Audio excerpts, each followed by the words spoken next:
क्यों कोई मुझको याद करे। साहिर लुधियानवी के पैदाइश के 100 साल यहाँ पर जश्न अदब मना रहा है। और हमारे आज के इस गुफ्तगू में जो मेहमान होंगे, यतेंद्र मिश्रा साहब जो चंद ही लम्हों में हमारे दरमियान होंगे, अजय चौधरी साहब एक IPS ऑफिसर, निरुपमा कोतरे मैम और उज़मा जाफरी साहिबा तशरीफ़ रखती हैं। चंद ही लम्हों में हमारे दरमियान यतेंद्र सर भी होंगे। और तो आइए बिला किसी ताख़ीर के मैं इस सेशन को मोहतरमा उज़मा जाफरी साहिबा से दरख्वास्त करूँगा कि वो आज के इस सेशन को क्यों कोई मुझको याद करे, साहिर लुधियानवी की याद में हम और आप एक अजीम फ़नकार के बारे में हम सब सुने। तो बहुत शुक्रिया और मैं मैम से दरख्वास्त करूँगा कि आज के इस सेशन को आगे बढ़ाएं। बहुत शुक्रिया। ख्वातीन व हज़रात, आदाब, नमस्कार। जश्न अदब के इस मंच से मैं आप सब का पुरखुलूस खैर मक़दम करती हूँ जश्न अदब की जानिब से। आज हम यहाँ पर साहिर लुधियानवी की 100वीं वर्षगांठ जो सेंटिनरी सेलिब्रेशंस हैं, इस बार अगर वो होते तो 100 साल के होते, हमारे बीच होते, उसको हम सेलिब्रेट कर रहे हैं। और इसी पर ये सेशन है कोई क्यों मुझको याद करे। इस वक्त हमारे साथ बातचीत करने के लिए निरुपमा कोटरू IRS जो ministry of INB director films रह चुकी हैं, जॉइंट सेक्रेटरी कल्चर रह चुकी हैं और आपकी फ़िल्मों और पोइट्री में ख़ास रुचि रही है और आपने तकरीबन 30 आर्टिकल्स फ़िल्मों पर लिखे हैं। और हाल ही में आपने साहिर जी पे एक तवील आर्टिकल आउटलुक मैगज़ीन के लिए लिखा था जिसको लोगों ने बहुत सराहा। IPS अजय चौधरी साहब हमारे साथ मौजूद हैं। लिटरेचर से ख़ास ताल्लुक़ है इनका, कई किताबों को ट्रांसलेट किया है, फेयरवेल टू आर्म्स और ओल्ड मैन इन द सी, और इस वक्त ये एक नावल भी लिख रहे हैं इंग्लिश में जिसका नाम है the son of Ganga. Sahir से ख़ास लगाव है। जाहिर सी बात है जितने लोग यहाँ पर आज बैठे हैं हम सबको ही शायद साहिर लुधियानवी से बहुत लगाव है, तभी आज हम यहाँ पर मौजूद हैं। एक और गेस्ट हमारे हैं यतेंद्र मिश्रा जी जो कि पोएट हैं, editor, music and cinema scholar हैं। इस वक्त दूसरे सेशन में दूसरी जगह है, बस कुछ ही मिनटों में तशरीफ़ लाने वाले हैं। इस सेशन का शुरुआत जो है मैं उन पंक्तियों से ही करना चाहूँगी जो साहिर की बहुत मशहूर पंक्तियाँ हैं और जो इस सेशन का उन्वान भी है। मैं पल दो पल का शायर हूँ, पल दो पल मेरी कहानी है, पल दो पल मेरी हस्ती है, पल दो पल मेरी जवानी है। मुझसे पहले कितने शायर आए और आकर चले गए, कुछ आहें भरकर लौट गए, कुछ नगमे गाकर चले गए। वो भी एक पल का किस्सा था, मैं भी एक पल का किस्सा हूँ। कल तुमसे जुदा हो जाऊँगा, गो आज तुम्हारा हिस्सा हूँ। जीवन वो महंगी मुद्रा है जो कतरा कतरा बटती है। सागर से उभरी लहर हूँ मैं, सागर में फिर खो जाऊँगा। मिट्टी की रूह का सपना हूँ, मिट्टी में फिर सो जाऊँगा। कल कोई मुझको याद करे, क्यों कोई मुझको याद करे। तो ये जो सेशन है जिसकी आज उन्वान भी रंजीत ने बहुत सोच समझ के रखा है, कोई क्यों मुझको याद करे। लेकिन जिस वक्त शायद साहिर साहब ये नज़्म लिख रहे होंगे उन्होंने नहीं सोचा होगा कि साल दर साल नहीं, सदियों तक उनको याद किया जाएगा और तहे दिल से याद किया जाएगा और आगे भी आने वाली सदियों तक हम साहिर साहब को इसी तरह याद करते रहेंगे, क्योंकि जो शिद्दत और जो खूबसूरती उनके पोइट्री में है वो शायद ही किसी की पोइट्री में हमें मिलती है। यतेंद्र जी यहाँ पर आ चुके हैं, बहुत बहुत स्वागत आपका। इंट्रोडक्शन में पहले ही ऑडियंस को आपका दे चुकी हूँ। जी जी जी सर जी। तो सबसे पहला सवाल जो है वो मैं यतेंद्र जी से ही पूछना चाहूँगी। 8 मार्च 2021 जो है वो इनकी बर्थ सेंटिनरी जो मैं पहले भी बता चुकी हूँ और आज जश्न अदब के इस मंच पर हम उसी बर्थ सेंटिनरी को सेलिब्रेट कर रहे हैं। अब्दुल हई उर्फ साहिर का जन्म 8 मार्च 1921 के दिन लुधियाना की एक अमीर ज़मींदार घराने में हुआ था। इनकी माँ सरदार बेगम के ये इकलौते बेटे थे और इनके पिता फजल मोहम्मद के भी इकलौते बेटे थे। हालांकि उन्होंने 11 शादियां की थी लेकिन बेटा सिर्फ एक था। उन्होंने उनकी माँ को तलाक दे रखी थी। उनकी माँ पर एक मुकदमा भी चल रहा था जिसमें उन्होंने अपनी माँ के साथ रहना पसंद किया और बस यहीं से शुरू हुआ ज़िंदगी की दुश्वारियों का सफ़र। उस दौर में जबकि साहिर के गानों को मकबूलियत मिली, उस वक्त की बात कर रही हूँ जब ये अपनी पीक पर थे, एक से एक पोएट वहाँ पे मौजूद थे जो एक से एक बढ़कर गाने लिख रहे थे, लेकिन इस दौर में भी साहिर के गाने बिल्कुल अलग थे। तो निरुपमा जी, आपसे पूछना चाहेंगे कि वो जो और है वो आखिर और ऐसा क्या है जो साहिर को औरों से अलग बनाता है? शुक्रिया। सबसे पहले तो जश्न अदब को मैं बहुत बहुत मुबारकबाद देती हूँ कि साहिर साहब की सेंटेनरी ईयर हम लोग सेलिब्रेट कर रहे हैं। सच में बहुत खुशी है, मुझे दिल से खुशी है इस बात की। और उनके और जो पोइट्री के पहलू हैं उन पर मैं बाद में आना चाहूँगी, पर मैं ओपनिंग रिमार्क्स में ये कहना चाहूँगी कि साहिर साहब के बारे में कहा जाता है कि वो इल्मी भी थे और फिल्मी भी। यह बात आपने बहुत बार सुनी होगी आप सब ने, क्योंकि पहले वो शायर थे और फिर गीतकार आए। बल्कि जब वो आए इंडस्ट्री में तो काफ़ी लोगों ने उनको डिस्करेज भी किया कि भाई तुम्हारे बस का काम नहीं है। और जैसे यतीन जी, आप गुलजार साहब की बात अभी बता रहे थे ना, आपने उनसे बहुत बारी गुफ्तगू की है। गुलजार साहब हमेशा कहते हैं ट्रू लिरिसिस्ट शैलेंद्र था, उनका बहुत नाम लेते हैं वो, कि शैलेंद्र साहब की जो पकड़ थी लिरिक्स पे, मौके के हिसाब से, सिचुएशन के हिसाब से गीत कैसे लिखा जाता है, और बहुत ही बढ़िया गीत लिखे हैं शैलेंद्र जी ने, नो डाउट। साहिर जी की खासियत जितना मुझे समझ में ये आई कि वो कभी भी बंद नहीं होते थे कि भाई आप मुझे बांध नहीं सकते हो, you can not dictate to me कि या तो मैं धुन आपको पहले ही दे दूं कि भाई ये धुन है, इस पे लिख डालो। ये काम उन्होंने ज़िंदगी में कभी नहीं किया। वो पहले पोएट थे और आखिरी दम तक पोएट रहे और बहुत ही बुलंद एक उन्होंने मुकाम हासिल किया था। मुझे लगता है वो काफ़ी इंस्पायर्ड थे सादत हसन मंटो जी से भी, फैज़ से भी, जो दोनों उनके सीनियर थे। अराउंड 10 साल का आई थिंक फ़र्क था, वो 1911 और 12 में पैदा हुए थे। और मंटो जी की कुछ कुछ खासियत थी, आपने उनकी कहानियाँ पढ़ी हैं, जैसे वो औरतों के बारे में लिखते थे। तो साहिर बहुत ज़्यादा इन्फ्लुएंस थे। और जितनी मेरी जानकारी है, कल इस पर शरद दत्त साहब से भी बात हो रही थी, कुछ लोग कहते हैं कि शायद 16 साल की उम्र में उन्होंने ताजमहल पे जो कविता लिखी जी, उसका आज तक जिक्र होता है। काफ़ी क्रिटिसिज्म भी हुआ था तब कि भाई हमने ताज देखा भी नहीं और पूरी दुनिया जिसको मानती है उसके बारे में आपने इतने कठोर शब्द क्यों लिखे। मगर उनकी ऐसी शख्सियत थी जो हम लोग, हमें तो खुशनसीबी नहीं हुई है हासिल कि हम मिल पाए उनसे, मगर जो लोग बताते हैं कि मुशायरे में सब लोग अपने वही इश्क ये वो सब चल रहा है और एक लंबे कद का आदमी आके एकदम से बोल दे ताज पे इतनी कटु बात जो लगती है ना कि ताज तेरे लिए एक मज़ार उल्फत ही सही, तुझको इस वादी रंगीन से अकीदत ही सही, एक शहनशाह ने दौलत का सहारा लेकर हम गरीबों की मोहब्बत का उड़ाया है मजाक, मेरे महबूब कहीं और मिला कर मुझसे। तो ऐसे ही सन्नाटा हो जाता था उन मुशायरे में कि उसके बाद फिर क्या आप सुनेंगे किसी और को।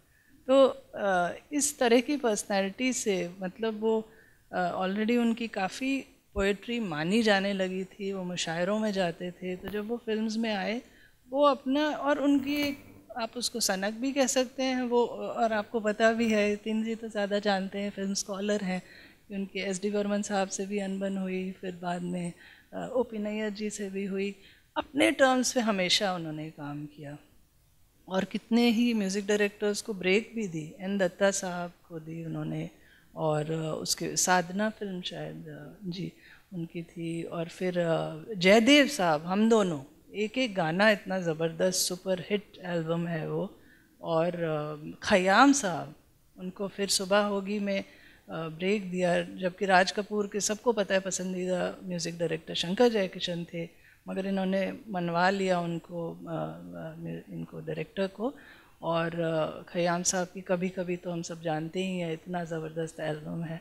तो इस तरह की जो उनकी पोजीशन थी। और आई थिंक आगे जाके हम लोग प्यासा के बारे में थोड़ा बात भी करेंगे, बट प्यासा एक लैंडमार्क ऐसा था कि पहली बार आप लोगों ने सबने पढ़ा होगा कि पोस्टर्स पे गीतकार साहिर, जी, ये कभी नहीं हुआ था फिल्म इंडस्ट्री में।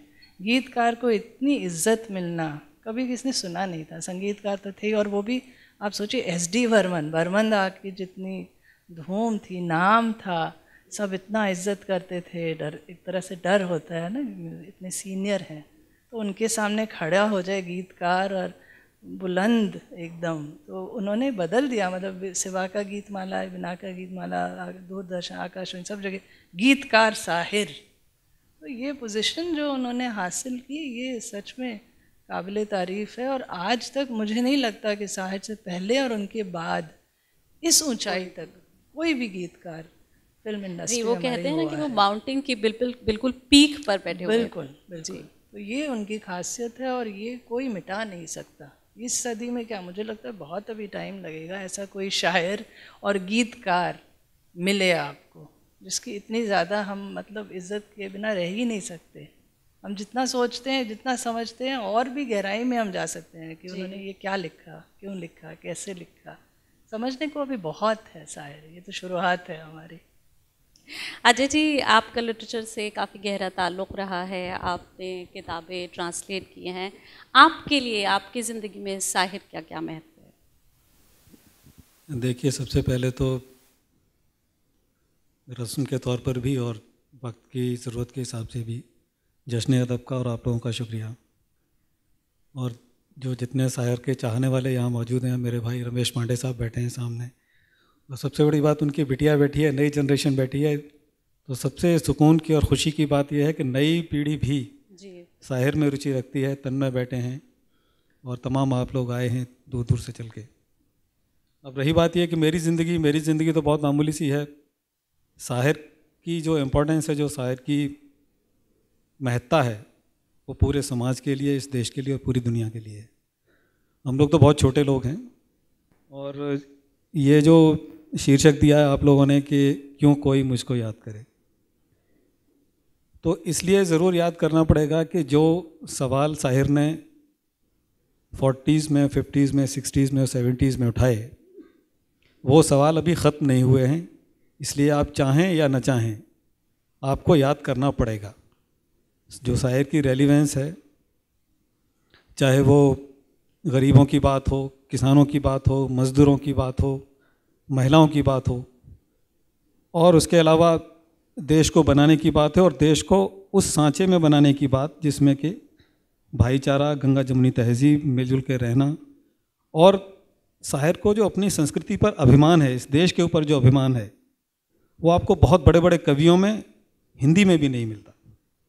तो शायर को किसी इस सांचे में ढालना कि शायर उर्दू का शायर है या हिंदी का शायर है या फिल्मी शायर है और अदबी उतना नहीं है या अदबी ज़्यादा पढ़ा है, या उस बहस में जाने की कोई ज़रूरत नहीं है। आजकल हम लोग बहुत देश प्रेम की, राष्ट्रवाद की, भारतीय संस्कृति की बात करते हैं, लेकिन जब उदाहरण के तौर पे हम वहाँ से ले लें कि गंगा के ऊपर जो शायर ने लिखा है कि गंगा तेरा पानी अमृत झरझर बहता जाए, सदियों से इस देश की धरती तुझसे जीवन पाए। और उसके आगे जब शायर ये कहता है कि इस देश के दुख सुख को तूने अपने बीच समोया, जब जब देश गुलाम हुआ है तेरा पानी रोया, और जब जब हम आज़ाद हुए हैं तेरे तट मुस्काए, गंगा तेरा पानी अमृत झरझर बहता जाए। इससे बेहतर अगर गंगा के ऊपर कोई चीज़ आपको याद आ रही हो तो आप मुझे बता दीजिए, ऑडियंस में कोई बता दे, तो इसलिए याद करना पड़ेगा। और यहीं एक और चीज़, हमारा तराना कि सारे जहाँ से अच्छा हिंदुस्तान हमारा, इकबाल को हमने इज्जत दी, जबकि पार्टीशन के वो बहुत बड़े हिमायती थे, जनक थे एक तरह से। उन्होंने हिंदुस्तान जब ये लिखा कि सारे जहाँ से अच्छा हिंदुस्तान हमारा, उसमें एक लाइन उन्होंने डाली कि ए आबरूद गंगा वो दिन है याद तुझको, उतरा तेरे किनारे जब कारवां हमारा। यहाँ इकबाल बड़ा शायर होते हुए भी शायर के सामने बौना साबित हो जाता है, क्योंकि वो अपने उस वहाँ से यात्रा को, जिस देश से भी वो आए हों, उससे अपने आप को अलग नहीं कर पा रहे। 40s में भी आकर अगर आप 700 साल पुराने कारवां को का बोझ अपने कंधों पर लेकर घूम रहे हैं, तो फिर आप बहुत छोटे हो जाते हैं शायर के सामने, क्योंकि शायर ये कहता है कि जब जब देश गुलाम हुआ है तेरा पानी रोया। तो शायर की ऊंचाई फिर अपने आप बहुत बड़ी हो जाती है। जी, और भी तमाम बातें हैं। अभी यतीन्द्र भाई आए हैं, विद्वान हैं जी, इनसे सुनेंगे हम। यतीन्द्र जी इतनी सारी बातें हैं करने के लिए। एक और अगर अभी आप मुझे मौका दें, एक और जो कहा कि शायर का क्या महत्व है। मैं यहाँ सब इतने मोअज़्ज़िज़ लोग बैठे हुए हैं, पढ़े लिखे समझदार लोग, मैं पूछना चाहता हूँ कि हिंदुस्तान का ऐसा कौन सा गाना है जिसके ऊपर ये देश सबसे ज़्यादा आज तक नाचा है? कोई गैस लगाइए जी। ये देश है वीर जवानों का, अलबेलों का, मस्तानों का। कहाँ से लाएंगे ये जज्बात, ये अरमान और इस हिंदुस्तान को और बेहतर बनाने का पैगाम शायर के हर गाने में आपको मिलेगा। इसलिए शायर की ज़िंदगी या शायर का असर उस तमाम पूरी पीढ़ी पर जो केवल यही था कि ये देश आगे कैसे बनेगा, गौतम और नानक की ये ज़मीन है। कोई एक भी उदाहरण शायर ने ऐसा नहीं लिया जिसमें कि वो कहीं वो एथीस्ट थे तो वो इस्लाम और हिंदू और ये सब उनके लिए तो कोई मायने ही नहीं रखता था। तो ऐसे लोग, इनकी कमी दुनिया में ज़रूर रहेगी और जब तक ये कमी महसूस होती रहेगी शायर को लोग याद करते रहेंगे। यतीन्द्र जी, अब आपसे सुनना चाहेंगे शायर के बारे में कुछ, खास तौर से जबकि आप फिल्मी स्कॉलर हैं तो आप बेहतर तरीके से फिल्म से लेकर उनको हमको एक्सप्लेन कर पाएंगे। धन्यवाद जश्न अदब का, उज़रा जी आपका, आप दोनों ने इतने सुंदर ढंग से शायर को बताया। मैं स्कॉलर नहीं हूँ, रसिक हूँ, और मुझे लगता है कि एक रसिक के तौर पर जो मैं समझता हूँ वो लार्जर देन लाइफ पर्सपेक्टिव के गीतकार हैं। और सिनेमा इंडस्ट्री में एक बड़ी दिक्कत ये है कि फिल्म की सिचुएशन के हिसाब से गाने लिखे जाते हैं। हीरो हीरोइन से नाराज़ है तो नाराज़गी का गीत है, विरह का गीत है, प्रेम का गीत है, लोरी है, तमाम चीज़ें आप जानते हैं। शायर अकेले ऐसे हैं जो उस पर्सपेक्टिव को बड़ा कर देते हैं, कैनवास बड़ा कर देते हैं। औरत ने जन्म दिया मर्दों को, मर्दों ने उसे बाजार दिया। मिट्टी से खेलते हो बार बार किस लिए, साथी हाथ बढ़ाना, एक अकेला थक जाएगा मिलकर बोझ उठाना।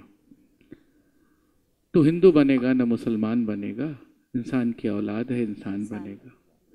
अब आप बताइए ना, इनको फिल्मों के कंटेक्स्ट से हटा दीजिए, इनको कोर्स में लगा दीजिए। कौन सा गाना ऐसा है जो मानवीयता को परिभाषित नहीं कर रहा? कौन सी ऐसी चीज़ है जो फिल्म के हिसाब से बात कर रही है? आज भी वही चला आ रहा है। शायर वो शख्स है जो बहुत सारे काम का पायनियर एजेंडा है सिनेमा इंडस्ट्री में। जब IIR और स्पूल टेप्स जब बजते थे तो म्यूजिशियन का, प्लेबैक सिंगर का और लिरिसिस्ट का नाम नहीं दिया जाता था जी। लता मंगेशकर और शाहिर दो लोग ऐसे थे जिन्होंने बाकायदा AIR से झगड़ा किया कि साहब गाना तो आप सुना रहे हैं कि साहब फला फिल्म का है, आप ये बताते क्यों नहीं कि शायर कौन है? और लता जी के और साहिर लुधियानवी के बाकायदा झगड़ा करने पे और ये लिख के देने पे कि अगर हमारे नाम नहीं पुकारे गए तो हमारे नाम बजाए न जाएं गाने हमारे। ये आकाशवाणी से शुरू हुआ कि बाद में कहा जाने लगा कि इस फिल्म के गीतकार शकील बदायूनी है, इस फिल्म के गीतकार गोपाल सिंह नेपाली हैं, इस फिल्म के गीतकार साहिर लुधियानवी है। ये वो लोग हैं जो ऐसा काम कर रहे हैं। नेहरूवियन युग जिससे मोहभंग उनको उस समय हो गया जब प्यासा में लिख रहे थे, जिन्हें नाज है हिंद पर वो कहाँ हैं। और ये वही शायर हैं जो सबसे बड़े प्रोग्रेसिव हैं, जो एथीस्ट हैं, जो किसी देवता किसी खुदा में बिलीव नहीं करते, लेकिन वही लिख रहे हैं अल्लाह तेरो नाम, ईश्वर तेरो नाम। और प्रेम, मुझे लगता नहीं कि इतना सुंदर प्रेम कोई लिख सकता है जो शायर लिखते हैं। पाँव छूले ने दो फूलों को इनायत होगी, वरना हमको नहीं इनको भी शिकायत होगी। कौन प्रेमी है जो फूलों के हिसाब से अपनी माशूक के लिए ऐसी बात करता है? शाहिर वो हैं कि उर्दू ज़ुबान के आदमी हैं, लेकिन जब चित्रलेखा के लिए गाना लिखते हैं तो लिखते हैं मनरे तो काहे नधीर निरे, ओ निर्मोही मोल न जाने जिनका मोह करे। निर्मोही शब्द हिंदी पट्टी के लोगों ने नहीं लिखा है और वो लिख रहे हैं। तो मुझे लगता है कि शाहिर एक अमलगमेशन है पानी और आग के बीच, इंसानी जज्बात और आपके अंदर के भावनाओं के बीच, धरती और आकाश के बीच, स्त्री और पुरुष के बीच, प्रेम और ईर्ष्या के बीच, जलन के बीच। तुम अगर मुझको न चाहो तो कोई बात नहीं, तुम किसी गैर को चाहोगे तो मुश्किल होगी। मैं अपने सारे दोस्तों पे चस्पा करता हूँ, जिस दोस्त को प्रेम करता हूँ उससे कहता हूँ कि यार तुम्हारे ऊपर ये गाना फिट है। ये यतीन्द्र मिश्र कह रहे हैं कि 21वीं शताब्दी में, साहिर 60 में कह गए। तो मुझे लगता है कि वो आदमी फिलोसोफर है, दर्शन है उनके यहाँ। और सिर्फ फिल्म गीतों की बात अगर हम करें तो उनको छोटा करके देखने की बात होगी। आप तमाम ऐसे गानों की लंबी बातें हो सकती हैं, फिर सुबह होगी की बात हो सकती है, वो सुबह कहाँ, फिर सुबह कभी तो आएगी जब धरती झूम के नाचेगी और अंबर गाने गाएगा। साहिर लुधियानवी अपने फन को, अपने जॉनर को बड़ा करते हैं, पर्सपेक्टिव चेंज कर देते हैं। उनके आगे जितना बड़ा कैनवास रखा है उसकी चादर को बढ़ा देते हैं। हमारे यहाँ ऋषि मुनि और सारे लोग कहते हैं कि तेते पाँव पसारिए जेती चादर होए, हमें उतनी ही पाँव पसारनी है। साहिर लंबी पाँव पसारते, तुम्हारी हैसियत है तो चादर का कपड़ा बड़ा करो। बहुत बढ़िया, बहुत बढ़िया। फिल्मों की आपने उस वक्त की बात की कि वो larger than life picture present करते थे, जो उनको दिया जाता था उससे भी बड़ा कैनवस उनका हो जाता था। यहाँ पे मैंने एक कैफ़ी साहब का एक राइटअप छपा था 1960s में सर, जिसमें उन्होंने लिखा था कि आजकल फिल्मी दुनिया पर जितने ख़तरात मंडरा रहे हैं, उनका मतलब उस वक्त पे जो डिमांड गानों की शुरू हो गई थी, जो कि आज जहाँ तक पहुँच गई है, आप समझ रहे हैं कि मैं क्या कह रही हूँ। तो जो ख़तरात मंडरा रहे हैं उसमें सबसे शदीद साहिर साहब मालूम होते हैं। मालूम नहीं गीत लिखते लिखते वो किस वक्त प्रोड्यूसर या डायरेक्टर हो जाएं। जब मैं पहली बार उनसे मिला था तो वो शायर थे, और गालिबन जब आखिरी बार मिलूँगा तब भी वो शायर ही होंगे। इसलिए नहीं कि उनकी सलाहियत सिर्फ शायरी तक महदूद है, बल्कि इसलिए कि क्या कीजिए कि डायरेक्टरी और प्रोड्यूसरी या इसकी नौइयत की किसी भी शोबे में वो क़ुव्वत नहीं कि वो साहिर को मुस्तक़लन ज़ेर कर सकें। तो आजकल जिस तरह की डिमांड्स हैं फिल्मी गीतों की, तो आपको क्या लगता है यतीन्द्र जी, वो बेरोज़गार होते या फिर प्रोड्यूसर डायरेक्टर होते? मुझे लगता है कि वो फ़कीर होना चुनते। प्रोड्यूसर डायरेक्टर बनने की कैफियत नहीं है उस आदमी के पास, इसलिए भी कि जो गीत है, कोई गीत हल्के वजन का नहीं है, कोई गीत हल्के अर्थ का नहीं है, कोई गीत ऐसा नहीं है जहाँ पे आपको ये लगता है कि साहिर ने पैसे कमाने के लिए यहाँ समझौते किए हो। उन्होंने कोई हिप हॉप नहीं लिखा है, वो लिख रहे हैं ताजमहल के लिए। जुर्मे उल्फत पे हमें लोग सजा देते हैं, कैसे नादान है शोलों को हवा देते हैं। वो कितनी हिस्टोरिक फिल्मों के लिए लिख रहे हैं, बाबर के लिए लिख रहे हैं, सलाम हसरत कबूल कर लो, मेरी मोहब्बत कबूल कर लो। मोहब्बत की बात कर रहे हैं, लेकिन कितनी शाइस्तगी से, कितना उसमें वो जो टेंजिबल और इंटेंजिबल के बीच का जो फ़र्क है, जो एक झिलमिल है कि हम आप उसको पकड़ते हैं और छोड़ देते हैं। आज भी जावेद अख्तर और गुलजार साहब दो ऐसे शख्सियत हैं जिनके लिए आप दावा कर सकते हैं कि वो कोई ख़राब गाना नहीं लिखेंगे। वो आज भी लिखेंगे दिल तो बच्चा है जी, थोड़ा कच्चा है जी। तो मुझे लगता है कि जो साहिरियत है, जो साहिर की पूरी एक आत्मा है, और फिर वो जो एक रोमान बनता है, फिर उसमें तमाम सारी चीज़ें आती हैं, उसमें अमृता प्रीतम भी आती हैं, उसमें फिल्में आती हैं, उसमें उनका अपना एक फक्कड़पन है, कबीरी मिजाज है।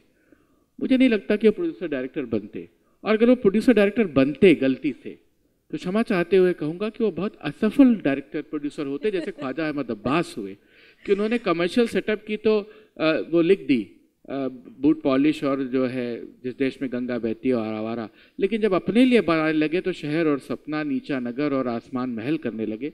तो साहिर साहब करते वही काम, वो प्यासा का ही कोई क्रूड वर्जन बनाते और बेचारे असफल रहते। बहुत खूब यतीन्द्र जी। निर्मला जी, आपने एक बहुत डिटेल्ड आर्टिकल अभी कुछ दिन पहले लिखा, कल आपने मेरे साथ उसको शेयर भी किया। उसमें आपने साहिर की बहुत सारी ज़िंदगी के अलग अलग पहलुओं को लिखा है।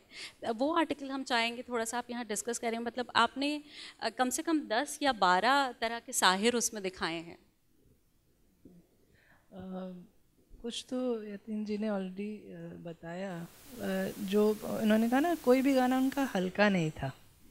तो ये बात जैसे हम दोनों के गाने हैं, एक से एक सुपर हिट, ठीक है। और अगर आप उसको हल्के तरह से देखना चाहें तो ठीक है, वो गाना है मैं ज़िंदगी का साथ निभाता चला गया, हर फिक्र को धुएं में उड़ाता चला गया। तो काफ़ी लोगों ने इसको गलत नाम दे दिया कि भाई ये स्मोकर्स एंथम है, ये बहुत गलत, मैं मानती हूँ बहुत ज़्यादती है, क्योंकि जो वो फ़िलॉसफी है उसके पीछे, जब वो कहते हैं ना गम और खुशी में फ़र्क ना महसूस हो जहाँ, मैं खुद को उस मुकाम पे लाता चला गया, ये भगवद गीता की फ़िलॉसफी है।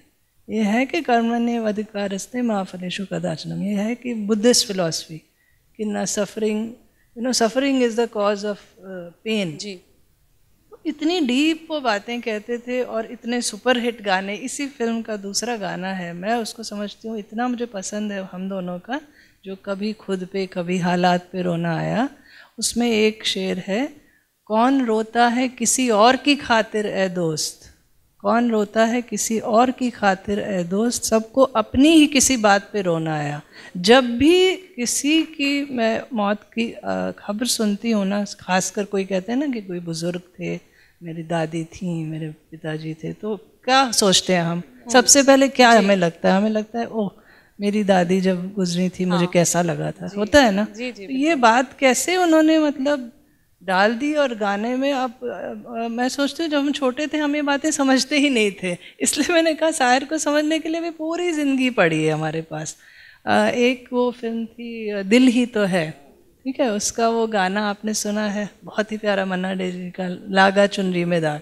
हम छोटे थे, हमें समझ में नहीं आता था, हम सोचते थे वो बोल रहे हैं कि चुनरी में दाग छुपाऊं कैसे, घर जाऊं कैसे, तो एक लड़की गा रही है कुछ गाना। जब लास्ट में वो गाने पे आते हैं, लास्ट स्टैंजा पे, तो एज एन एडल्ट जब आप सोचते हैं, वो कहते हैं कोरी चुनरिया आत्मा मोरी, मैल है माया जाल, वो दुनिया मोरे बाबुल का घर, ये दुनिया ससुराल। यहाँ पे बाबुल है खुदा और ससुराल है दुनिया। देखिए क्या बात उन्होंने कही, जाके बाबुल से नज़रें मिलाऊं कैसे, घर जाऊं कैसे, कि मैं इस माया जाल में फंस गया हूँ, इस दुनिया में इसने मुझे करप्ट कर दिया है, मेरी बुद्धि भ्रष्ट कर दी है, मैं कैसे क़यामत के दिन कैसे नज़रें मिलाऊंगा खुदा से। और आपको पता ही नहीं चलता, क्योंकि हम जब छोटे थे हम सुनते थे, एंजॉय करते थे, मन्ना डे जी का क्या खूबसूरत गाना है, पर ये सब हम समझते हैं जब, तो कहते हैं माय गॉड कितनी गहराई है इनकी शायरी में, कि आप सोचते ही रह जाएंगे इस बात को। और as a humanist, as a feminist, मैं तो बहुत ज़्यादा उनकी कदर करती हूँ। फेमिनिस्ट वे में आना चाह रही थी और आपसे पूछना चाह रही थी कि जी आपने एक तवील आर्टिकल में उसमें लिखा है, तो और औरतों का ख़ास रोल रहा साहिर जी की ज़िंदगी में, चाहे उनकी माँ हो, चाहे हम अमृता प्रीतम जी की बात करें, और अब गाने भी कुछ ऐसे, वो वाला जो गाना है बाबुल की दुआएं लेती जा जा तुझको सुखी संसार मिले, ये वो मतलब हर लड़की शायद आज की डेट में भी उससे रिलेट करती है, और उस वक्त पे ये बहुत ज़्यादा फेमस भी हुआ। मुझे लगता है पहले तो मैं ये कहना चाहूँगी फेमिनिस्ट क्या होता है। काफ़ी लोगों को गलत फहमियाँ भी होती हैं और फेमिनिज़म की बड़ी डेफिनेशंस के लिए ही उड़ाई जाती है। जो इंसान ह्यूमनिस्ट होता है ना, वो फेमिनिस्ट भी होता है जी। जो इंसान की कदर करता है, हर इंसान की इज्जत करता है, तो वो औरत को भी वही दर्जा देना चाहता है जो एक मर्द को। अब उनकी माता जी का हाँ बहुत इन्फ्लुएंस रहा है उनके जीवन में। यतीन जी अच्छी तरह आपको और बता सकते हैं इस बारे में, हम जानते हैं, पर उनकी जो सर्कमस्टेंसेस थी, जिस तरह से उनकी माँ के साथ बदसलूकी की उनके पिताजी ने, तो he was very very close to his mother. अब ये थोड़ा अनफेयर हो जाता है जब खुशवंत सिंह साहब या जावेद अख्तर साहब कहते हैं कि अरे उनको तो इडिपस कॉम्प्लेक्स और मदर फिक्सेशन और फलाना ढिमकाना, और फिर तरह तरह की बातें होती हैं कि अमृता प्रीतम जी के साथ उनकी रिलेशनशिप्स। और ये मैं समझती हूँ कि वो बड़े बदकिस्मत आदमी थे, वो उन्होंने इतनी कद्र की है औरत की हमेशा, और ये उनकी पोएट्री में साफ झलकती है। जो प्यासा में जो पोएट है विजय, बहुत कुछ मिलता था साहिर साहब से, और ये भी बड़ी एक मैं समझती हूँ लैंडमार्क फिल्म इसलिए भी थी क्योंकि पहली बार एक पोएट के जीवन पे, पोएट के किरदार पे फिल्म ऐसी बनना जो आज तक इतनी डिस्कस्ड है। 25 मोस्ट टॉक्ड अबाउट फिल्म्स, 100, आप कोई भी लिस्ट, इंटरनेशनल लिस्ट पकड़ लेना, उसमें गुरुदत्त प्यासा। क्यों? उसमें एस.डी. बर्मन साहब ने बहुत अच्छा काम किया कि म्यूज़िक को इतना हल्का और सॉफ्ट रखा है कि उसमें आपको साहिर ही साहिर मिलेंगे सब जगह। तो जब वो उसमें रेड लाइट डिस्ट्रिक्ट में जो गाना उन्होंने लिखा है, मैं समझती हूँ उसमें मंटो साहब की बड़ी झलक मिलती है मुझे, जब वो कहते हैं ना कि यहाँ पीर भी आ चुके हैं जवां भी, तनोमंद बेटे भी अब्बा मियाँ भी, ये बीवी भी है, बहन भी है, माँ भी, जिन्हें नाज है हिंद पर वो कहाँ है। तो मैन की हिपोक्रेसी के लिए कितना उन्होंने मतलब चोट लगाई है कि आप ही, जैसे वो था ना, औरत ने जन्म दिया मर्दों को, मर्दों ने उन्हें बाजार दिया, जब जी चाहा मसला कुचला, जब जी चाहा धुतकार दिया। तो इतना दिल से वो, मुझे लगता है इतनी कद्र करते थे औरतों की, इतनी इज्जत करते थे। और ये सचमुच बदकिस्मती थी, समझ लीजिए आप, कि उनको कभी मुकम्मल मतलब जहाँ नहीं मिला, जहाँ इश्क की बात है, ये उसकी बात है। But I think he was really humanist, philosopher, feminist, बहुत ही अच्छी पर्सनालिटी और बहुत ही अच्छी सोच के मालिक थे। उसके लिए मैं बहुत ज़्यादा इज्जत करती हूँ। मैं और कहूँगा, बहुत सुंदर बात कही निरुपमा जी ने। और जो फिलोसफी है खास करके औरत के प्रति, हर गाने में अगर वो विमेन ओरिएंटेड है, वो बात उभर के आती है। आप एक गाना वो देखें चित्रलेखा का, संसार से भागे फिरते हो भगवान को तुम क्या पाओगे, उसमें एक लाइन आती है, ये भोग भी एक तपस्या है, तुम त्याग के मारे क्या जानो, हम जन्म आकर जाएंगे, तुम जन्म गंवा कर जाओगे। एक लेवल पे जा कर के जो एक स्त्री के सौंदर्य और स्त्री के मदरहुड और स्त्री के पत्नी होने का जो भाव है, प्रेयसी होने का जो भाव है, उसको किस एपिटोम पे ले जा कर के वो रचते हैं। और मुझे तो लगता है कि अगर साहिर को समझना है तो एक बहुत साधारण सा प्रार्थना गीत है काजल का, तोरा मन दर्पण कहलाए, भले बुरे सारे कर्मों को देखे और दिखाए। पूरा गाना सुनिए तो लगता है कि ये वही कह सकता है जिसका मन ऐसा साफ हो। और वो गाना नहीं है, फिर मैं बार बार कहता हूँ कि वो मैंने एक आर्टिकल लिखा था कि साहिर लुधियानवी को कोर्स में पढ़ाया जाना चाहिए, सिनेमा के कंटेक्स्ट से अलग बच्चों को, जिससे उनको ये पता चले कि भारतीय परिप्रेक्ष्य में सामासिकता क्या है, एक दूसरे के प्रति जो कम्युनल हार्मोनी का जो एक सबसे सुंदर वाइब्रेंट कलर है, वो साहिर आपको सौंपते हैं। जी, यहाँ पर अमृता प्रीतम जी की बात हो रही है। मैंने एक छोटा सा एक सब जाहिर सी बात पासिंग रिमार्क की तरह आई है अमृता जी, बात नहीं हो रही है। जी ये क्योंकि आप तीनों लिटरेचर से ताल्लुक़ रखते हैं, आपने बहुत कुछ लिखा भी है, लेकिन मैं सच बताऊं, रंजीत ने मुझे सेशन में वाकई थोड़ा सा फंसा दिया है।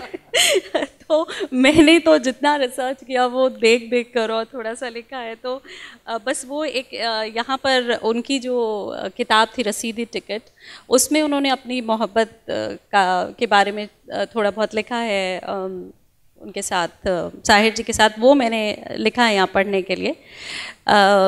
रसीदी टिकट में अपनी मोहब्बत का जिक्र करते हुए उन्होंने लिखा कि जब साहिर मुझसे मिलने लाहौर आते थे तो हमारे दरमियान रिश्तों का विस्तार बन जाता, मेरी खामोशी का फैलाव हो जाता, मानो ऐसे जैसी मेरी बगल वाली कुर्सी पर आकर वो चुपचाप चले गए हों।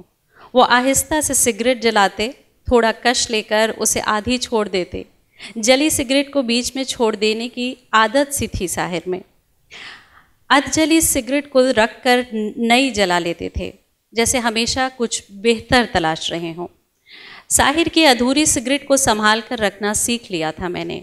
अकेलेपन में यही मेरी साथी थी। उन्हें उंगलियों में थामना मानो साहिर का हाथ थामना था, उनकी छुअन को महसूस करना था। सिगरेट की लत मुझे ऐसे ही लगी। साहिर ने मुझसे बहुत बाद में अपने इश्क का जिक्र किया। उन्होंने बताया कि वो मेरे घर के पास घंटों खड़े रहकर खिड़की खुलने का इंतज़ार करते थे। घर के नुक्कड़ पर आकर पान खरीदते, सिगरेट सुलगाते या फिर हाथ में सोडे का गिलास ले लेते। फिर बंटवारे के बाद साहिर बम्बई के होकर रह गए और अमृता दिल्ली की। तो ये अब वो मोहब्बत थी दोनों के बीच में जो शायद कभी परवान नहीं चढ़ पाई। और शायद जो उनके कुछ गीत हैं कि वो अफसाना जिसे अंजाम तक लाना, ना हो मुमकिन उसे खूबसूरत मोड़ देकर छोड़ना अच्छा, या फिर चलो एक बार फिर से अजनबी बन जाएं हम दोनों, ये ख़ास तौर से ऐसा लगता है कि बिल्कुल इसी को ध्यान में रखकर लिखा गया। देखिए, ये जो विषय आया है इसके बारे में पिछली बार एक रेख्ता में ये सवाल जावेद अख्तर साहब से पूछा गया, ये जो जली हुई सिगरेट के बारे में। तो जावेद अख्तर साहब ने बड़ी रोचक बात की कि देखिए साहब, ये तो बहुत अच्छी बात है कि किसी भी चीज़ को बर्बाद नहीं करना चाहिए, अगर आधी सिगरेट प्रोड्यूस। और एक और बात उन्होंने कही कि ये पर्सनैलिटी को डेकोरेट करने के लिए ये सब कहानियाँ बहुत ज़रूरी हैं, और हो सकता है नई पीढ़ी में और तमाम शायर की लोकप्रियता में इन कहानियों का भी बहुत बड़ा हाथ है। उससे पहले जो आपने एक बात कही थी कि अगर शायर बेरोज़गार हो जाते, अगर आज के ज़माने में होते, वहाँ एक चीज़ मेरे जहन में थी, मैं उसको बोलना चाहूँगा। इस पे हम यतेंद्र भाई को ज़्यादा विस्तार में सुनेंगे, अमृता प्रीतम और शायर के ऊपर। शायर कभी बेरोज़गार हो ही नहीं सकता। जो आदमी अपनी शुरुआत तलखियाँ से शुरू करता है, परछाइयाँ लिखता है और आओ के कोई ख्वाब बने, और उसके बाद मैं समझता हूँ कि ये तो इतना अच्छा हुआ कि शायर ने अपनी उस साहित्यिकता को या अदबी उसको छोड़ के फिल्मों को पूरी तरह अपना लिया और फिल्मों को भी अदबी बना दिया, फिल्मी गीतों को। और ये इतना पावरफुल मीडियम है सिनेमा कि इसमें अगर आपका एक गाना भी हिट हो गया, ऐसे भी तमाम कलाकार हैं जिन्होंने फिल्म में केवल एक फिल्म अच्छी की और लोग उनको सदियों तक याद रखते रहे, तो ये हिंदी साहित्य का, देश के साहित्य का और हिंदुस्तान के आम आवाम का ये एक बहुत बड़ी उपलब्धि है कि उनको शायर फिल्मी शायर के रूप में मिल गया और एक साहित्यिकता का प्रचार प्रसार पूरे देश में हुआ। वो मैं कर रहा, बेरोज़गार इसलिए नहीं होते। और हल्के गाने, जैसे कि हल्के गानों में लीजिए आप कि वो जो तेल मालिश जॉनी वॉकर का जो गाना है, सर जो तेरा चकराए, तो शायर कैसे बेरोज़गार हो जाएगा? वो हो ही नहीं सकता। या खाली डब्बा खाली बोतल ले ले मेरे यार, खाली से मत डरना भैया, खाली सब संसार, इसमें फिलॉसफी भी है। एक फिल्म को जो कॉमेडियन है उस रोल को कर रहा है, तो शायर के अंदर सबसे बड़ी ख़ास बात यह है कि शायर हर किरदार के अंदर घुसकर उस किरदार को भी जीता है और उस किरदार के माध्यम से अपनी जो सोच है, अपनी जो कमिटमेंट है, अपनी जो वैल्यूज़ हैं, उनके माध्यम से कहता है। जब 1980 में वो लिख रहे हैं कि मोहब्बत बड़े काम की चीज़ है, और उसमें जो दो डायलॉग हैं, एक करेक्टर कहता है कि नहीं ये बेकार बेदाम की चीज़ है, ये किस्से कहानियाँ हैं, मोहब्बत नहीं है। हाँ, तो फिर अगर वो शायर 10 साल और ज़िंदा रहता, सन 80 में अगर वो रेलिवेंट है और 80 में उसके गाने हिट हो रहे हैं, तो शायर कभी बेरोज़गार नहीं होते। और रही बात तो उसकी कि वो प्रोड्यूसर या डायरेक्टर बनते, तो हो सकता है वो श्याम बेनेगल भी बन सकते थे। उस दौर तक आते आते हम उस कैसे कह दें कि वो प्रोड्यूसर डायरेक्टर बनते, तो जो 80 का सिनेमा था, जो यथार्थवादी फिल्में थीं, हो सकता है कोई बहुत अच्छी फिल्म बना देते, जब उन्होंने पुराने उस दौर की फिल्मों में इतनी जान डाल दी केवल अपने गानों के माध्यम से। तो बहरहाल ये सब तो सोचने उसकी बातें हैं। और एक फेमिनिज्म की बात आई थी, तो एक मुझे याद आ रहा है, उन्होंने लिखा कि औरत संसार की किस्मत है, फिर भी तकदीर की हेठी है, अवतार पैगंबर जनती है, फिर भी शैतान की बेटी है। तो ये बात कि अवतार और पैगंबर जनने वाली उस औरत को समाज कितना सम्मान दे रहा है, इस बात को उन्होंने बहुत ही साहस के साथ, हिम्मत के साथ, ताकत का ज़ोरदार तरीके से उठाया। और उसमें भाई अमृता प्रीतम का या किसी का कोई रोल है या नहीं है, कुछ नहीं कह सकते, क्योंकि उन्होंने तलखियाँ में लिखा, जब 23 साल की उम्र थी उनकी, 23 साल में उनका पहला प्रकाशन आया, उसमें लिखा कि मैं तकद्दुस को समझता हूँ तमद्दुन का फरेब, तुम रसूमात को ईमान बनाती क्यों हो, और जब तुम्हें मुझसे ज़्यादा है ज़माने का ख्याल, फिर मेरी याद में यूँ अश्क बहाती क्यों हो। और इसी में कहते हैं कि एक सरकश से मोहब्बत की तमन्ना रखकर ख़ुद को आइन के फंदे में फंसा दी क्यों हो। और यही चीज़ आगे जब चित्रलेखा की बात यतेंद्र भाई ने की, उसमें एक वक्त ये पाप है क्या, ये पुण्य है क्या, रीतों पर धर्म की मोहरें हैं, ये एग्जैक्टली उसका ट्रांसलेशन हिंदी में आ रहा है चित्रलेखा में, जब वो कह रहे हैं कि तुम रसूमात को ईमान बनाती क्यों हो। तो वो सोच की जो निरंतरता है शायर के अंदर, वो हर जगह परिलक्षित होती है। और बाकी जो जैसे कहा गया कि हाँ, वो जब मोहब्बत करता है तो टूटकर मोहब्बत करता है, वक्त, हमराज, गुमराह, हर फिल्म में एक नया अंदाज है। जैसे एक एनेक्डोट में याद आ रहा है कि वो प्रोड्यूसर डायरेक्टर से मिलने जा रहे थे, और वक्त की, हमराज की जो लीडिंग एक्ट्रेस थी, मुझे नाम याद नहीं आ रहा उनका, वो बैठी हुई थी बाहर इंटरव्यू देने के लिए। तो अंदर जाके पूछा कि ये लड़की कौन बैठी हुई है, कि ये नई कलाकार है जो इस फिल्म की हीरोइन होगी। तो डायरेक्टर जो भी B.R. चोपड़ा साहब थे, उन्होंने कहा कि कैसी है, तो शायर ने कहा कि ये तो पत्थर की मूरत है। तो उन्होंने कहा इसी पे गाना लिख दो एक। तो फिर वो गाना बन गया कि किसी पत्थर की मूरत से मोहब्बत का इरादा है। तो साहिर अपने आप को हर रोल में, हर करेक्टर के रोल के साथ बदलता चलता है, लेकिन कहीं ना कहीं से वो कोई मौका नहीं छोड़ता जब वो अपनी आइडियोलॉजी को, अपनी विचारधारा को उस करेक्टर के माध्यम से, चाहे वो चंपी करने वाला कलाकार हो, खाली डब्बा बेचने वाला कलाकार हो, वो अपनी बात ज़रूर किसी न किसी माध्यम से कहीं ना कहीं कहलवा लेता है। ये शायर का बड़प्पन है। अमृता प्रीतम के बारे में जितेंद्र भाई बताएंगे। अमृता प्रीतम के बारे में मैं कुछ कह पाऊँ वो मेरी हैसियत नहीं, क्योंकि प्रेम के बारे में एक सबसे खतरनाक बात ये होती है कि वो ज़्यादातर परसेप्शन पे टिका होता है। दो लोगों के बीच में कैसा प्रेम, कैसा व्यवहार क्या रहा है, जब तक दोनों के पर्सपेक्टिव ओपन नहीं हो आप कह नहीं सकते। जितनी भी बातें मिलती हैं वो ज़्यादातर अमृता जी के माध्यम से मिलती हैं। साहिर ज़्यादातर चुप हैं और कबूल भी नहीं करते, और उसको जो भी हम प्लूटोनिक लव कहें या जो कहें, अगर मैं बचना चाहूँ इस सवाल के जवाब में तो उन्हीं के एक गीत से बचना चाहूँगा। मेम दीदी का एक गाना है, तुम अगर मुझको न चाहो तो कोई बात नहीं, मेरी बात और है मैंने तो मोहब्बत की, मेरी बात और है मैंने तो मोहब्बत की है। तो मुझे लगता है कि अमृता प्रीतम के एस्पेक्ट से ये लिख दिया होगा उन्होंने कि उनके एस्पेक्ट से कि ये मोहब्बत की है। और अगर हम जावेद अख्तर के कंटेक्स्ट में जाएं तो ये बात भी सही है कि किसी हस्ती को बड़ा बनाने में जीवन की घटनाएं, छोटे छोटे प्रसंग, जिसे डेकोर करना नहीं कहेंगे लेकिन उस पर्सपेक्टिव के प्रति थोड़ा उजाला बढ़ाना कहेंगे। तो साहिर एक ऐसे बड़े किरदार हैं जो मुझे लगता है कि थोड़ा यथार्थ और थोड़ा फंतासी के बीच में फंसे हुए हैं, और थोड़े प्रेम में और प्रेम के अवसाद में भी फंसे हुए हैं। और जो एक पर्सपेक्टिव आपने निरुपमा जी ने बताया, माँ वाला जो एक एस्पेक्ट है, तो किसी के जीवन में कितनी चीज़ें, कितने तरीके, कितने लेयर काम करती हैं ये हमको आपको पता नहीं होता, और कौन से दबाव कहाँ पर क्या करा ले जाते हैं। तो मुझे लगता है कि साहिर लुधियानवी को उस उजाले में देखना चाहिए, उनके नज़्मों के उजाले में देखना चाहिए और उसमें ढूंढना चाहिए, ये कोशिश करनी चाहिए, ये कवायद है कि कितने वो सफल प्रेमी हैं और वो कितने असफल नागरिक हैं। क्या ये कहना ठीक होगा कि अगर इतनी दुश्वारियां साहिर की ज़िंदगी में बचपन से ना आती तो इतनी बेहतरीन शायरी ना होती, जो इतनी शिद्दत से वो लिखते थे, उसके पीछे कहीं ना कहीं जो स्ट्रगल, जो हार्डशिप्स उन्होंने देखी ज़िंदगी में, उसका कुछ रोल?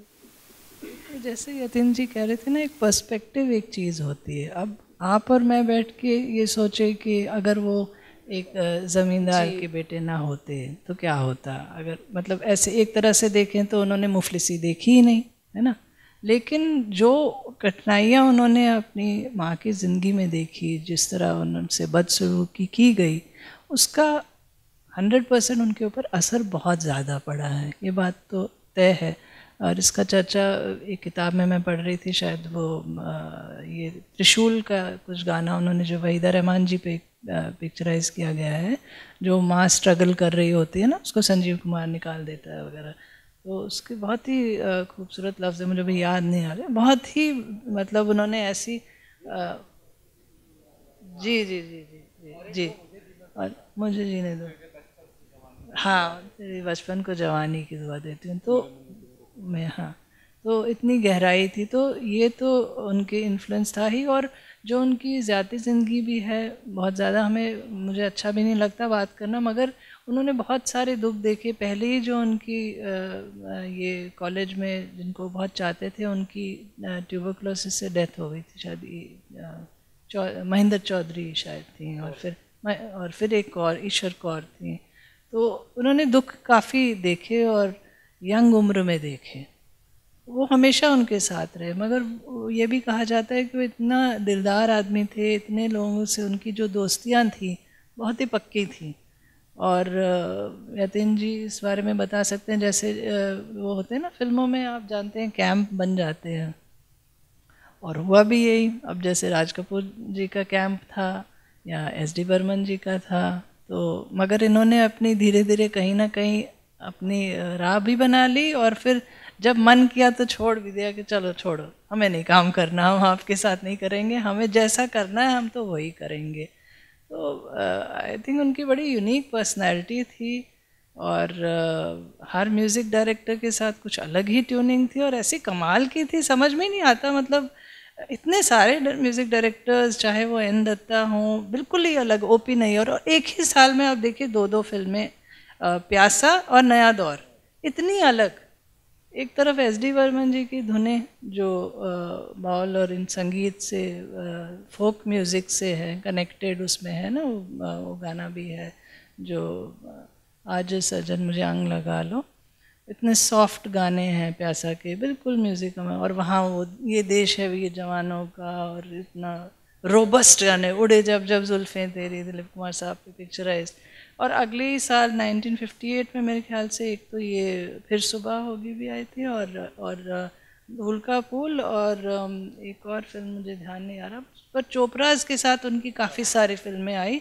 और यश चोपड़ा जी के साथ तो हर एक, उन्होंने जैसे ये अजय जी बता रहे थे ना कि वो कामयाब क्यों होते, उन्होंने ऐसे भी गाने लिखे हैं। अब आप सोचिए जैसे काला पत्थर का गाना ना, एक रास्ता है ज़िंदगी, मोबाइल पे है, इतना एंटरटेनिंग गाना है। मैं तो फर्स्ट टाइम जब सुना था मैंने विश्वास नहीं किया ये साहिर है, जब मैंने फिर सुना उसको, क्योंकि है फिर वो साहिर का टच आ जाता है उसमें, जाते हुए कदमों से आते हुए कदमों से भरी रहेगी राह गुज़र, जो हम गए तो कुछ नहीं।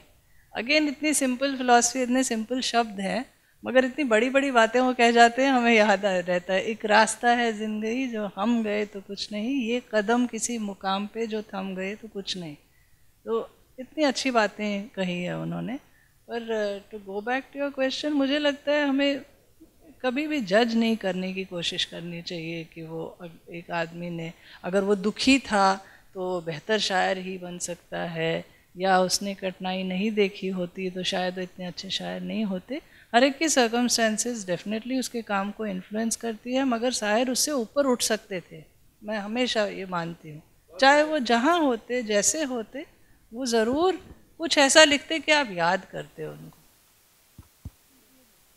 मुझे लगता है कि बहुत अच्छा बोला निरुपमा जी ने, और ये तो पीएचडी करने वालों पे छोड़ देना चाहिए, ये यूनिवर्सिटीज़ के खोपड़ी पे डाल देना चाहिए कि तुम ये निकालते रहो कि दुखी रहते तो कैसा लिखते, खुश रहते तो कैसा लिखते, सफल गृहस्थी होती तो कैसा करते। ये तो पीएचडी का टॉपिक है, ये हम लोग का काम नहीं है, या कम से कम उनके कॉनर्सर्स का काम नहीं है।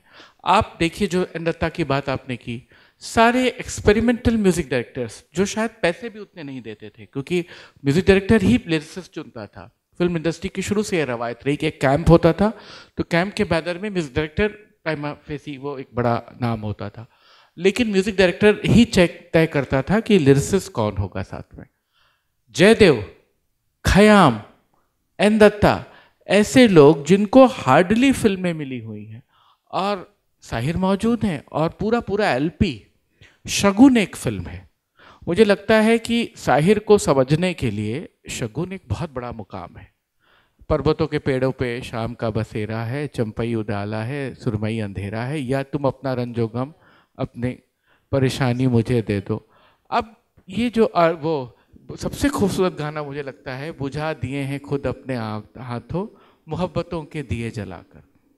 मुझे लगता नहीं कि सुमन कल्याणपुर का इतना सुंदर गाना आपने कभी सुना होगा।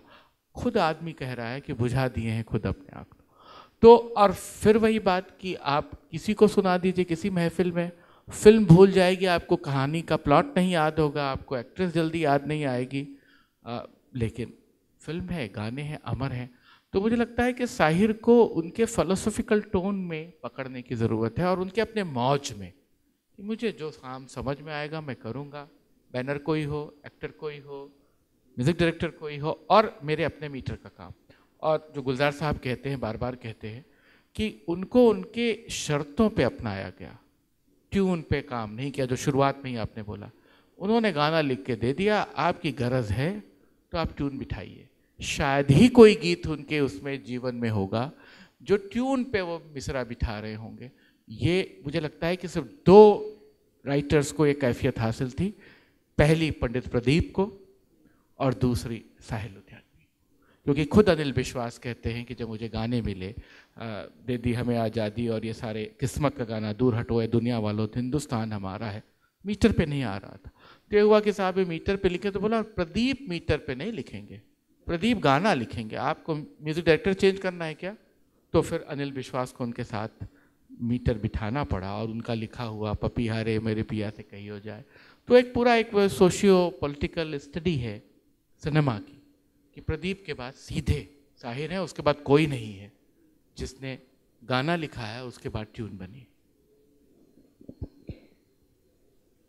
सर, हालांकि ये साहिर से हटकर क्वेश्चन है, लेकिन क्योंकि आपने अभी अपनी शुरुआत में ये कहा कि यंग जनरेशन को यहाँ बैठा देख आपको बहुत अच्छा लगता है, और क्योंकि मौका भी है, दस्तूर भी है, जश्न अदब में हम बैठे हैं, अदब को, कल्चर को सेलिब्रेट कर रहे हैं, तो नई जनरेशन को लिटरेचर से जोड़ना, अपने कल्चर से जोड़ना जो गुज़र चुका 60s में 50s में, वो कितना बड़ा चैलेंज है? देखिए, सबसे पहले जो आपने कहा कि जो बात शुरू हुई कि उनकी ज़िंदगी में दुश्वारियां नहीं होती और तो क्या वो उतने बड़े शायर बनते, वहाँ मैं एक चीज़ कहना चाह रहा हूँ कि 30s में 40s में और जो आज़ादी की लड़ाई का दौर चल रहा था, उस दौर में जो भी नौजवान था सारे प्रोग्रेसिव लोग थे, देश को आज़ाद करना चाहते, एक नए हिंदुस्तान को बनाना चाहते थे। तो उस दौर में जो शायरी हुई, कविता हुई, उसको किसी के पारिवारिक पृष्ठभूमि से जोड़ने की कोई ज़रूरत मैं नहीं समझता।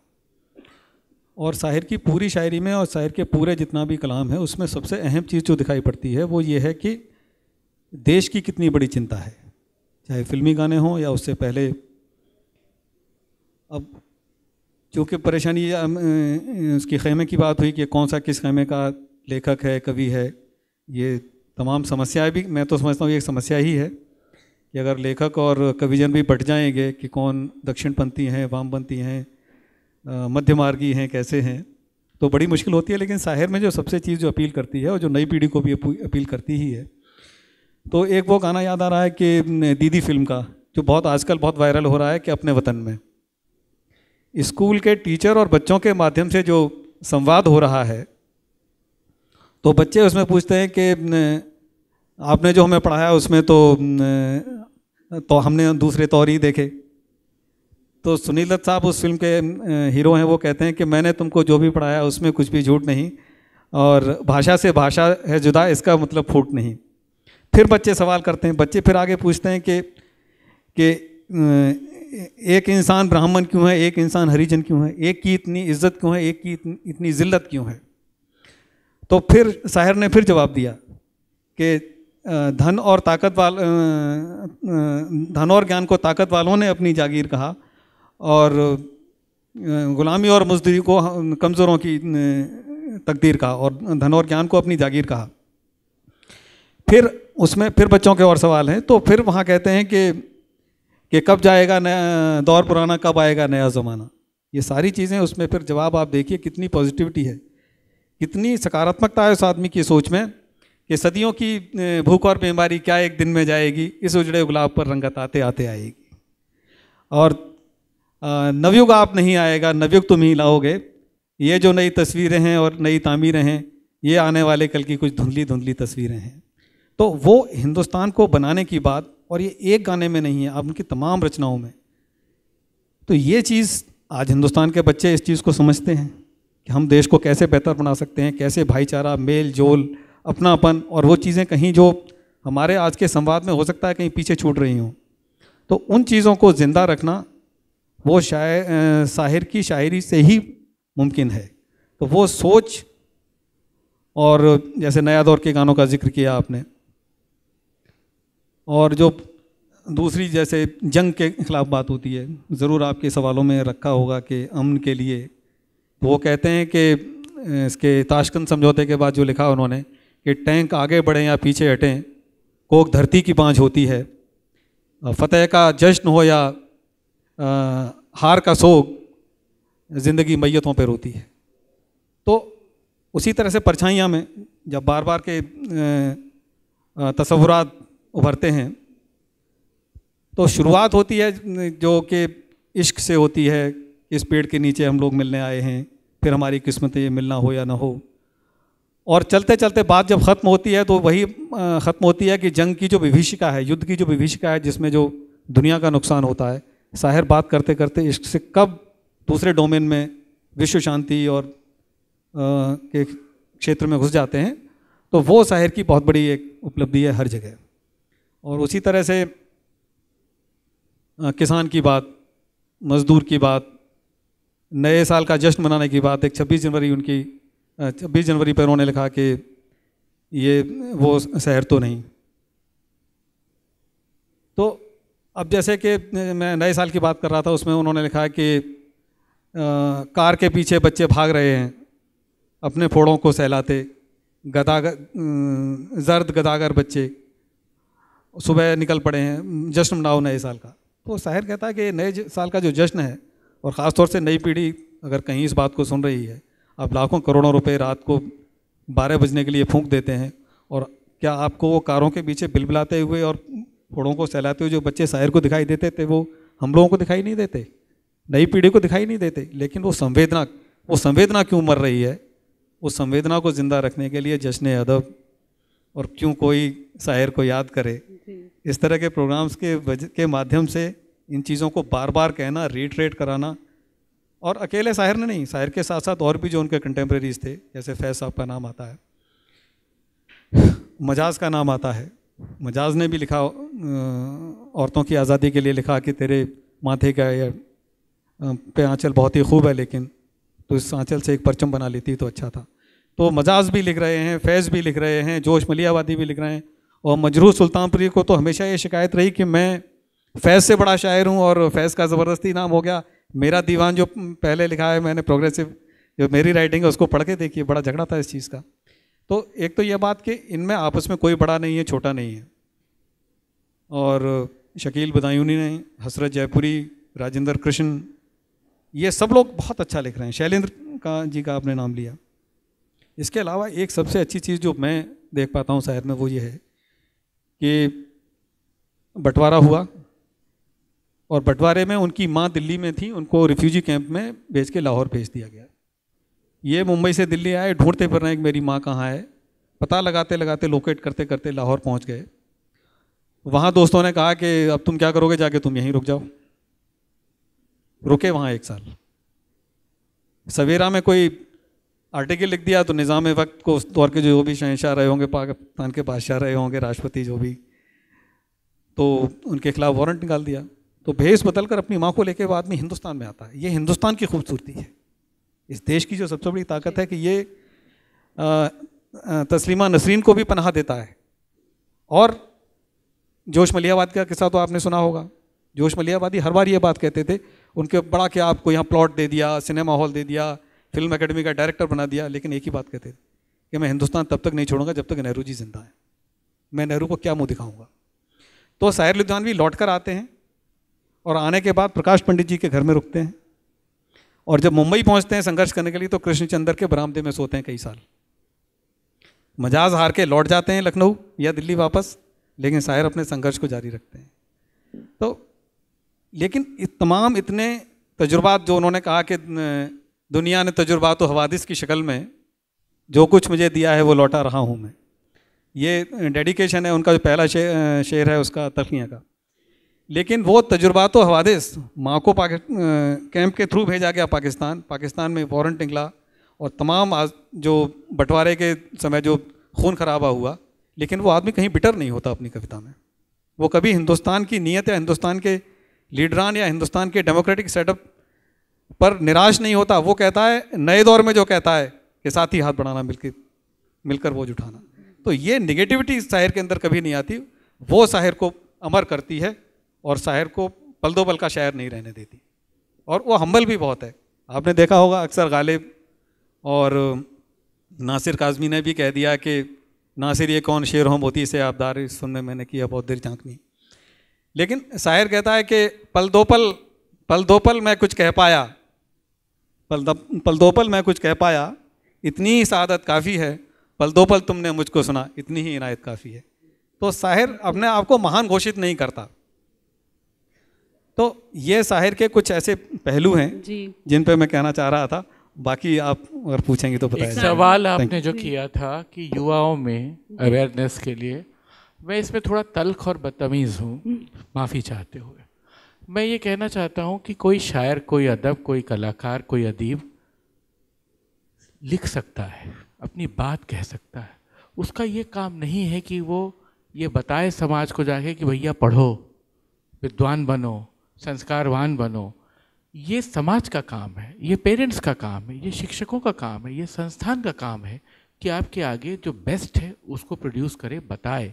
ये पेरेंट्स का काम है कि अपने बच्चों को बताए कि आपको कम्युनल नहीं होना है, आपको हारमोनी में रहना है, आपको शायर भी पढ़ना है, आपको प्रदीप भी पढ़ना है, आपको गालिब भी पढ़ना है, आपको मानस भी पढ़ना है। कोई शायर ये क्यों तय करेगा कि उसकी जिम्मेदारी ये भी है कि वो आपको ये भी बताए कि पढ़ो या ये करो। युवा हैं, आप आएँ, सीखें, पढ़ें। यहाँ बहुत सारे मित्र बैठे हुए हैं, रमेश जी बैठे हैं, मोहित सरदाना बैठे हैं, मुझसे उम्र में छोटे हैं, बहुत सारी शायरी याद है उनको। तो अभी उनसे ये पूछो कि किसी टीचर ने कहा था, कोई टीचर नहीं कहता। खुद से अंदर से एक जज्बा पैदा होता है, एक ललक, एक आग कि हमें सीखना है, समझना है। और मुझे लगता है कि नई पीढ़ी को खुद से आगे बढ़ना होगा सीखने पढ़ने के लिए। कोई धर्म ग्रंथ, कोई ज्ञान की किताब, आपको इल्म की किताब ये बताने वाली नहीं है कि आओ मुझे पढ़ो। खुद जाइए, उसके पास बैठिए, उसके पायताने और विद्या दीजिए। यतीन जी, जो आपने अभी कहा ना कि युवा पीढ़ी खुद समझना पड़ेगा, वो बिल्कुल सही कहा आपने। मैं बिल्कुल सहमत हूँ। बल्कि मैं आपको एक अच्छी बात ये बताना चाहती हूँ कि साथी हाथ बढ़ाना क्लास 6 की हिंदी किताब में है। तो मुझे बड़ी खुशी हुई थी जब मैंने अपने बेटे की किताब खोली। मैंने कहा शायर भी पढ़ाया जाता है, वाह। लेकिन नई पीढ़ी तब तो देखेगी जब कुछ अच्छा लिख के जाएगा ना कोई। अब जैसे आप अभी कह रहे थे कि हारमोनी की बात आप कर रहे हैं, तो हम लोग एक चीज़ का जिक्र करना भूल गए, जो गंगा जमनी तहजीब।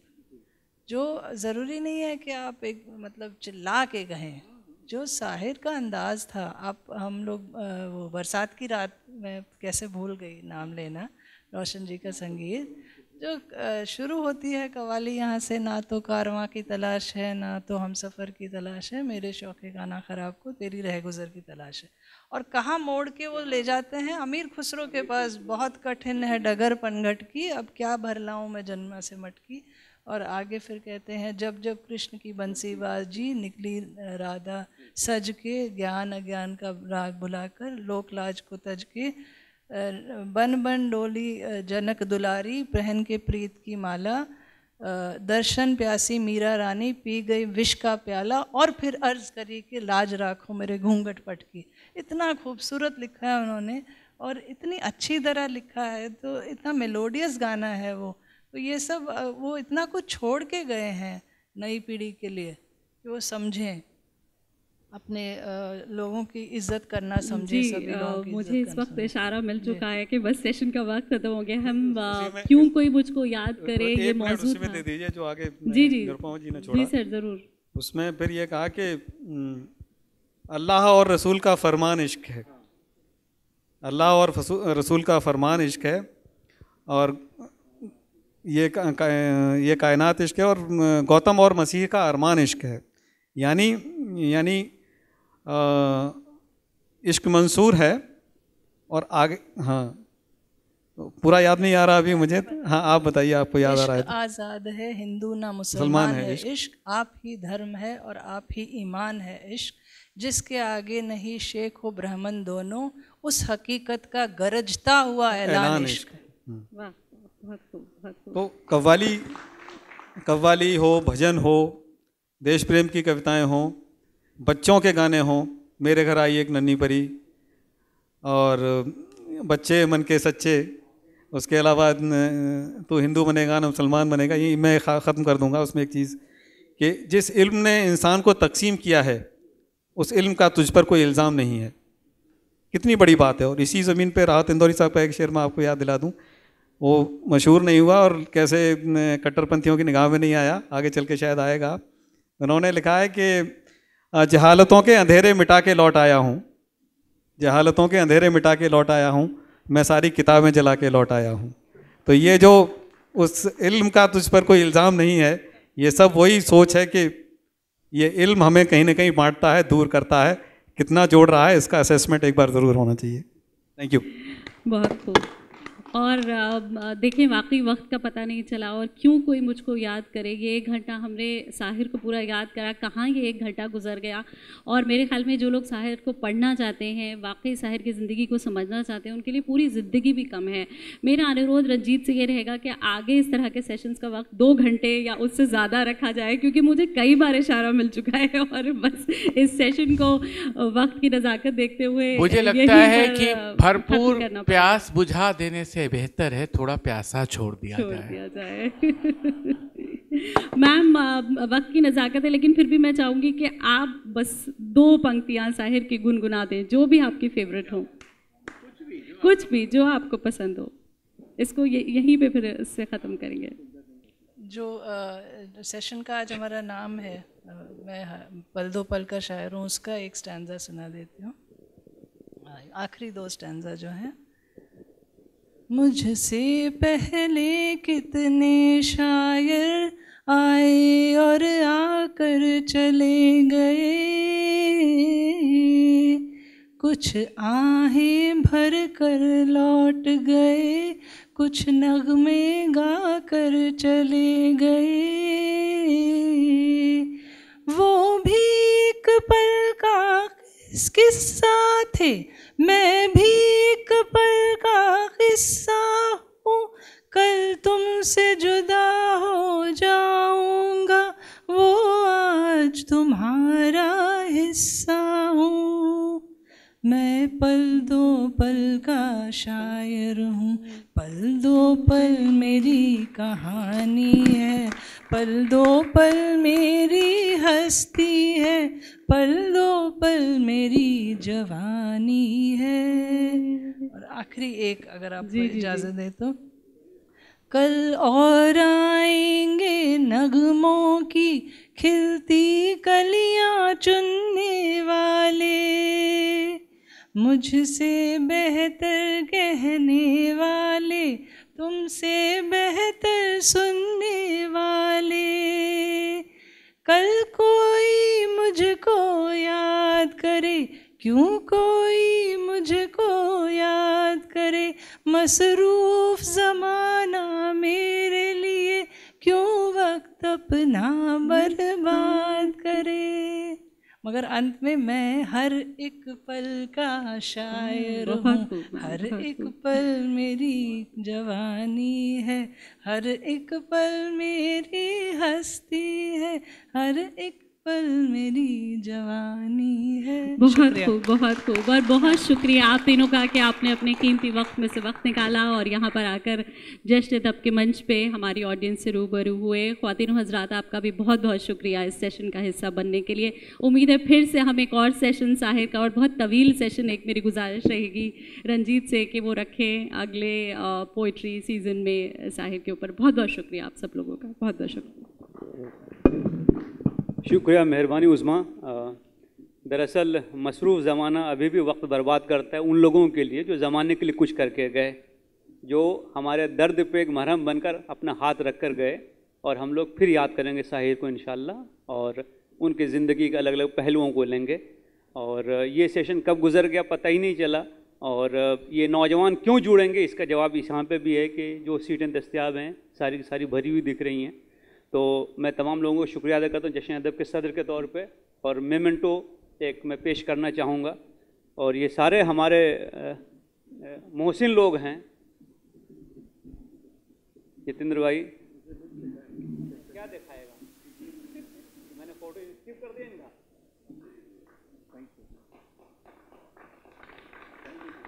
अजय भाई प्लीज़।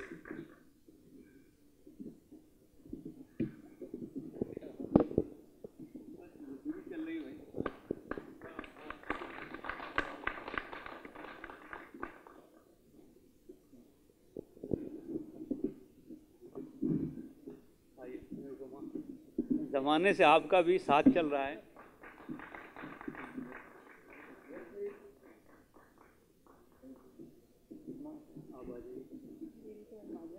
हाँ नहीं ठीक है, आप आपको मेंबर बना लेंगे हम लोग ताकि